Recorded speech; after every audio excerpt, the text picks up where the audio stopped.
우리는 성 쌓는 일을 계속하였다. 백성이 마음을 모아서 열심히 일하였으므로 성벽 두르기는 마칠 수 있었으나 높이는 반밖에 쌓지 못하였다. 그때에 산발락과 도비야와 아랍 사람들과 암몬 사람들과 아스돗 사람들은 예루살렘 성벽 재건이 잘 되어가고 있으며 군데군데 무너진 벽을 다시 잇기 시작하였다는 소식을 듣고서 몹시 화를 내면서 한꺼번에 예루살렘으로 올라와서 성을 치기로 함께 모의하였다. 우리를 혼란에 빠뜨리려는 것이었다. 그래서 우리는 한편으로는 우리 하나님께 기도를 드리고 다른 한편으로는 경비병을 세워 밤낮으로 지키게 하였다. 아멘. 하나님의 백성이었던 이스라엘은 그러나 그들이 하나님께 온전히 순종하지 아니하므로 북이스라엘 왕국은 아시리아에게 또 남유다 왕국은 바벨론에게 멸망합니다. 정복되고 점령당하고 많은 사람들이 포로로 잡혀가게 됩니다. 남유다 왕국의 백성들이 총 3번에 걸쳐서 포로로 잡혀간 것처럼 그러나 그들은 하나님의 은혜로 나중에 또 총 3번에 걸쳐서 예루살렘으로 귀환하게 되어지죠. 첫 번째 귀환이 스룹바벨과 예수아라는 지도자들에 의해서 이루어지는데 페르시아의 고레스 왕 원년에 이루어집니다. 이들은 돌아와서 예루살렘 성전을 건축하는 일을 하게 되어지죠. 이 과정에 등장하는 선지자들이 학개, 스가랴입니다. 1차 포로 귀환 후 성전을 재건하는 과정, 그곳에서 학개, 스가랴 선지자가 사역을 합니다. 어렵게 성전을 재건하고 약 60년의 시간이 흐른 뒤 에스라 선지자가 2번째 무리를 이끌고 귀환을 하게 되어지죠. 그리고 마지막으로 에스라 선지자의 귀환 이후에 느헤미야가 3번째 사람들을 이끌고 포로 귀환을 합니다. 느헤미야는 분명한 목적이 있었어요. 많은 유다 백성들이 예루살렘으로 귀환은 했지만 이미 한 번 망한 나라였고 또 주변에 여전히 남아있는 70여 년 동안 유다 왕국이 망해 있는 틈을 타서 주변에 있는 여러 다른 이방 민족들이 오히려 이제 세력을 키우고 있었던 거죠.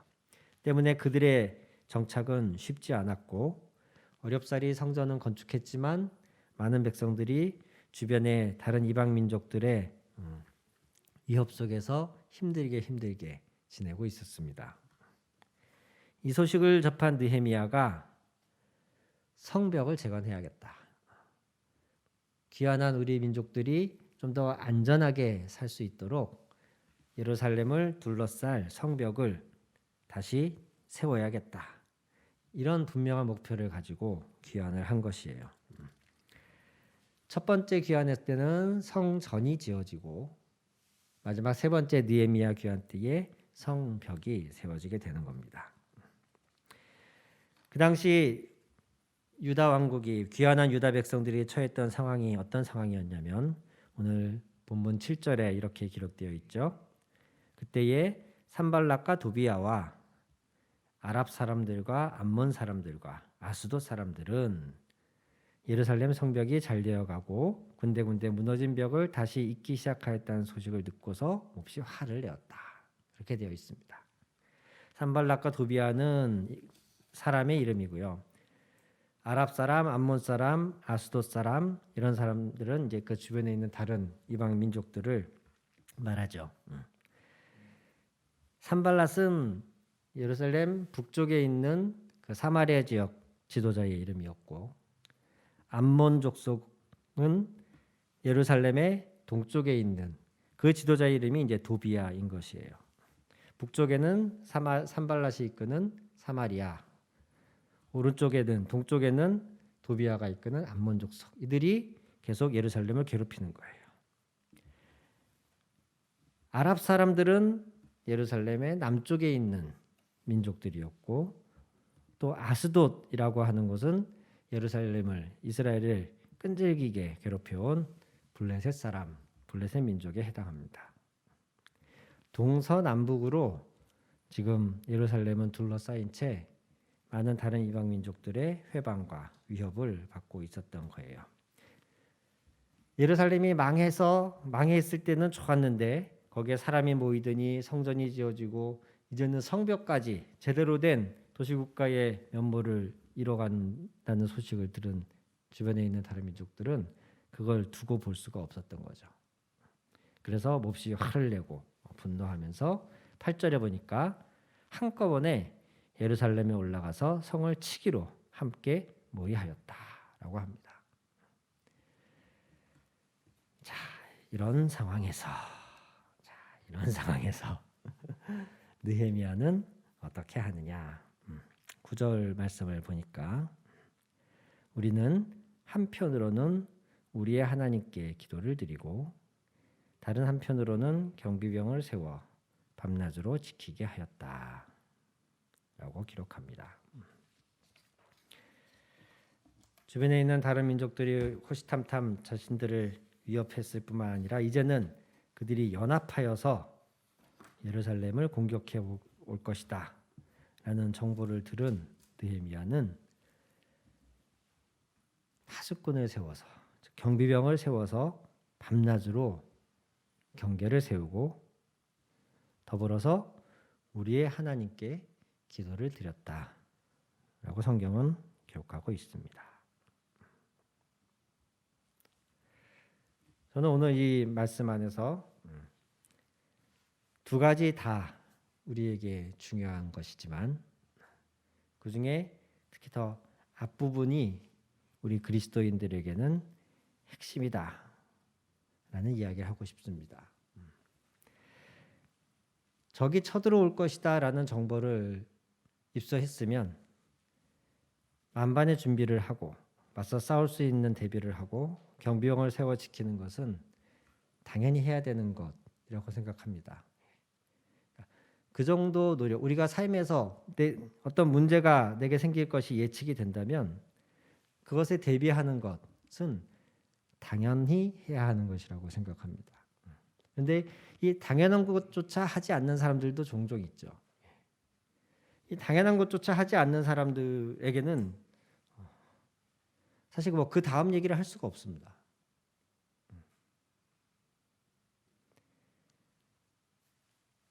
뻔히 위협이 예상되는데, 예측되는데, 분명한 정보가 있는데 그걸 알면서도 대책을 세우지 않는다. 무장하지 않고 경비병을 세우지 않고 밤에 술 마시고 편하게 잠든다. 이런 사람에게는 기도해라 라고 말할 필요가 없습니다. 말할 수도 없습니다. 그런 태도로 하는 기도는 의미가 없습니다. 상식이 있는 사람이라면 당연히 경비병을 세우고 밤낮으로 지키고 스스로 무장을 할 것입니다.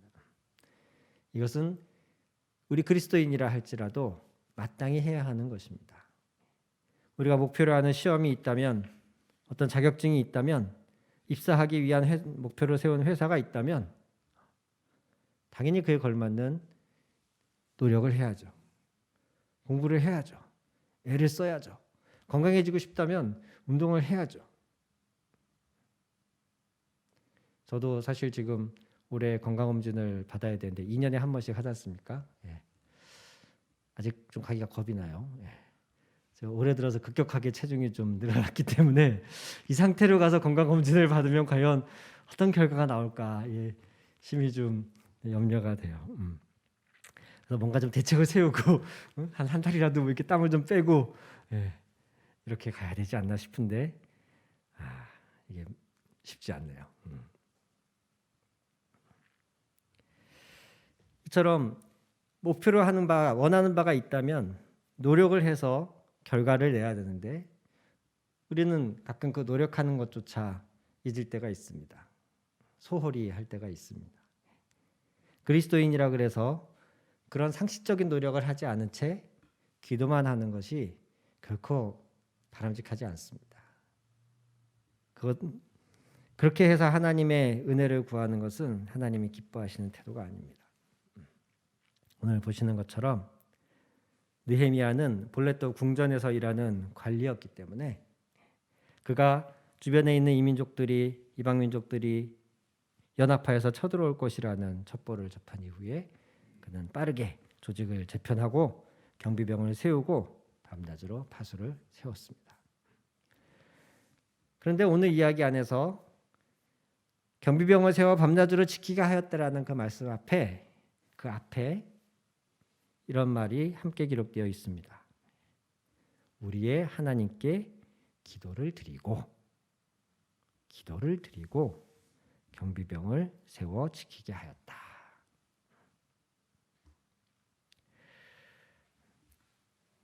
제가 자기계발 이런 쪽에 한참 관심이 많을 때 들었던 내용 중에 그런 내용이 있습니다.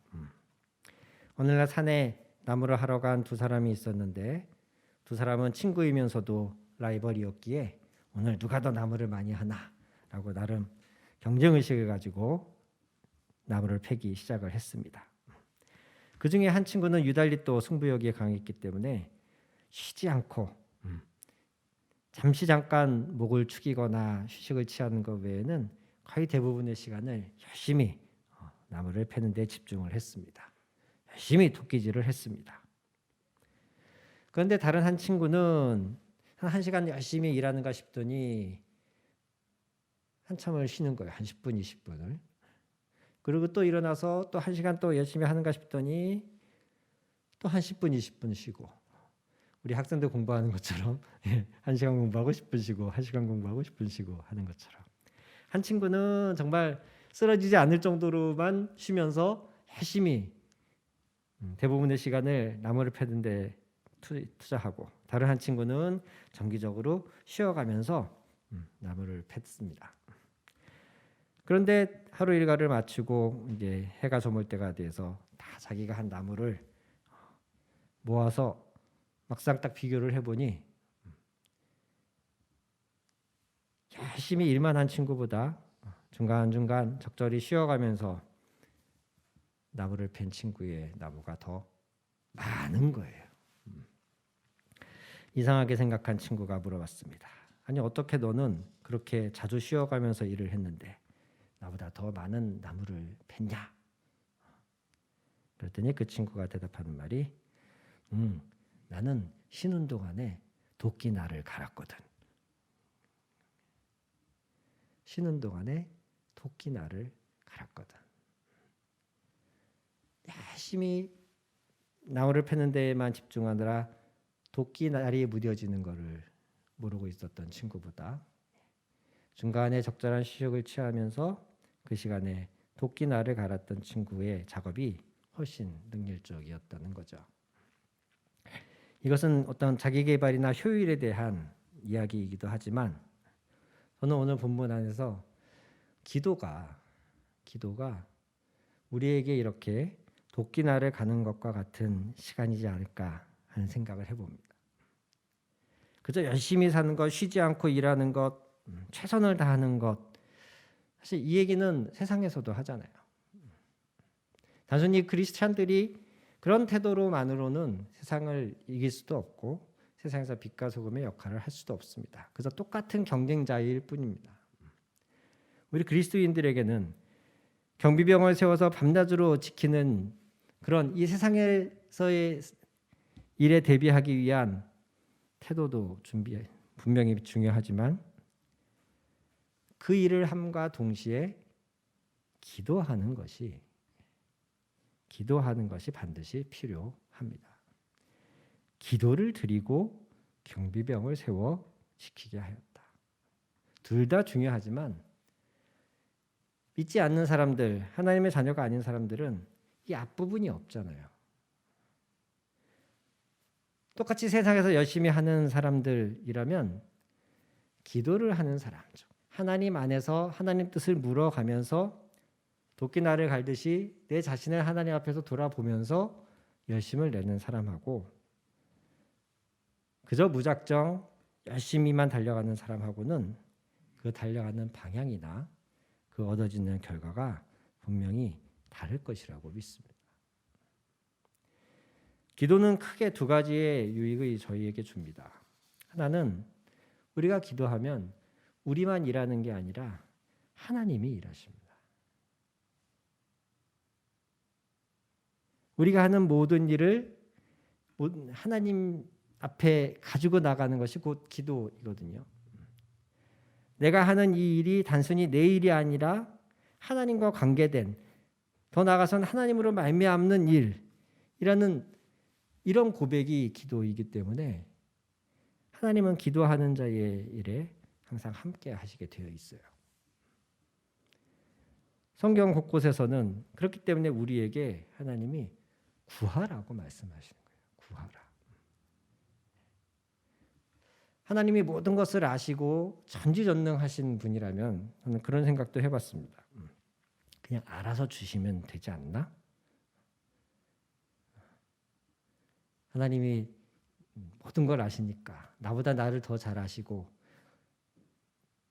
나의 다음 일정에 어떤 일이 일어날지 하나님은 다 아시니까 내게 필요한 모든 걸 그냥 알아서 주시면 되시지 않나? 내가 뭐 구할 필요가 뭐가 있나? 그냥 하나님이 딱 예비해서 앞에 쫙 깔아주시면 제일 좋을 텐데 그렇게 못하시나? 그건 성경의 고백대로라면 그건 아닌 거야. 아니잖아요. 하나님은 다 아시고 전지하고 모든 걸 하실 수 있는 전능하신 분이니까. 근데 하나님이 그렇게 하시지 않는다는 거예요. 그러면서 하나님은 꼭 우리에게 무엇을 구하라고 하세요. 어떤 일을 하겠다고 말씀해 놓고도 말씀해 주시고도 그 일을 위해서 기도하라고 하세요. 아니 이미 다 알려주셔 놓고 또 뭐 기도를 하라고 하세요. 그것은 기도라는 것이 단순히 하나님께 어떤 일을 의뢰하고 하나님으로부터 그 일을 받아내는 이런 주거니 받거니 하는 과정이 아니고 기도는 하나님과의 관계를 쌓아가는 과정이고 어떤 일 그리고 그 일을 하는 과정에서 기도를 한다는 것은 곧 그 일을 하면서 하나님과 동역하는 함께하는 경험을 쌓아간다는 것입니다.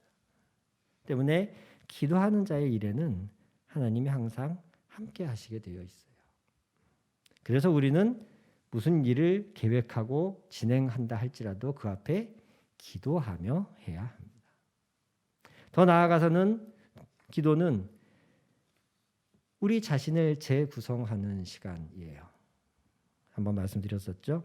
기도는 우리 자신을 돌아보고 기도하는 동안에 하나님이 우리에게 음성을 들려주시고 말씀을 깨닫게 하시고 마음에 감동을 주시고 하시면서 내가 지금 기도하는 이 내용이 정말 바른 것인지 내가 지금 옳은 방향으로 가고 있는 것인지 내가 정당한 방법을 사용하고 있는 것인지 혹 내가 이것이 욕심으로 내 개인적인 집착으로 구하고 있는 것은 아닌지 내가 이 일을 하려는 진정한 동기가 무엇인지 이런 것들이 점검되어지고 다시 새롭게 될 수 있는 시간이 바로 기도의 시간인 것입니다.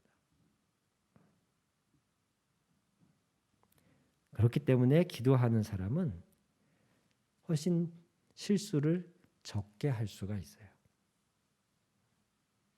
그래서 기도하는 사람은 또 실수하더라도 그 실수를 만회할 수 있는 기회가 더 많이 주어져요. 기도하는 자에게는 마치 기도하는 자는 하나님이 그 공중고개사들이 이렇게 고개를 펼칠 때 이렇게 안전망 그물을 펴놓고 하잖아요.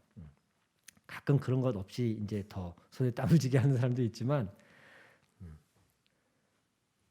저는 기도가 그 고개사들이 고개를 펼칠 때 밑에 펼쳐져 있는 그 안전망 같다라는 생각을 해봅니다. 우리가 세상 사람들이 노력하듯이 또는 그 이상으로 열심히 노력하고 경비병을 세우고 파수를 하는 것 그것을 똑같이 하지만 그것을 똑같이 하면서도 더 안전할 수 있는 이유 똑같이 노력하면서도 우리가 좀 더 안심할 수 있는 이유 행여 그 결과가 내가 의도한 바대로 되지 않는다 할지라도 그것이 합력하여서 선을 이룰 수 있는 이유가 무엇일까? 우리가 기도하기 때문인 것이에요. 어떤 사람들에게는 자신의 능력을 믿지 못하고 신에게 의존하는 나약한 태도로 보일 수도 있습니다. 하나님의 존재를 알지 못하는 사람들에게는 시간 낭비처럼 보일 수도 있을 것입니다. 차라리 기도할 그 시간에 한 자라도 더 공부해라, 한 시간이라도 더 일해라 라고 말하는 사람도 있을 겁니다. 그러나 그런 사람들은 기도를 통하여 하나님과 연합되는 것, 또 기도를 통하여 나라는 사람이 재구성되는 것, 이것을 경험해 보지 못했기 때문에 그저 아까 비유로 말한 쉬지 않고 도끼질하는 친구와 같기 때문에 그런 이야기를 하는 것이에요. 우리는 무슨 일을 하든 열심히 최선을 다해서 성실하게 해야 됩니다. 그러나 동시에 우리는 그 열심과 최선 앞에 기도를 해야 합니다. 기도는 자기가 스스로 해볼 수 있는 만큼 다 해보고 시간 남으면 하는 그런 것이 아닙니다. 무슨 액세서리처럼 구색 맞춰서 하는 그런 것도 아닙니다.